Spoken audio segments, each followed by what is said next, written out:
જય માતાજી, જય શ્રી રામ બધાને। આપણે હવારમાં વહેલા ઉઠી ગયા, મસ્ત મજાના તૈયાર થઈ ગયા છે ને આપણે જવાનું છે અત્યારે દૂધ લેવા। એટલો બીટલો આપણે બધી ગાડીમાં ટીંગાળ દીધું છે ને ચાવી પણ ટીંગાળ દીધી છે। જલ્દી આપણે દૂધ લેતા આવીએ।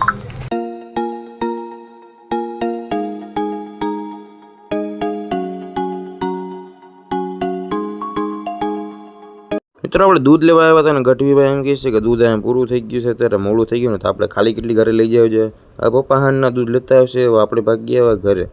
મિત્રો તમને કહેતા બોલો કે અક્ષિતની બેનની હગાય ત્યાં આપણે જવાનું હોય, મોબાઈલ પાછળ ભરાયો જો તો કરી તૈયાર થઈ ચેન બેન હાથ મિલાવી લે, મોચામાં આવી ગયા ને આમ જો ચેન પહેરી લીધો એટલે તો કે ના નહીં કે ઊંચા ઊંચામાં કંઈ નથી આવ્યા ને આપણે હગાઈ છે ત્યાં આવ્યા છીએ ને એને આપણને આમંત્રણ આપ્યું હતું। તમને ખબર નહીં હોય તો કહી દો, અક્ષિતની હગી બેન ને અક્ષિતની કાકાની છોકરી બે બહેનોની ભેગી હગાઈ છે ને કેમેરામેન અત્યારે ફોકસ કરવામાં છે ને આવી ગયા છે આપણા હર્ષલભાઈ ને હું બીજા મિની વ્લોગમાં ઇન્ટ્રોડ્યુસ કરાવ્યો। ત્યાંથી બધા તમે લાઈક શેર સબસ્ક્રાઈબ કરવાનું ભૂલતા નહીં। ફરી મળશું બીજા મિની વ્લોગમાં, ત્યાંથી બધાને જય માતાજી, જય શ્રી રામ।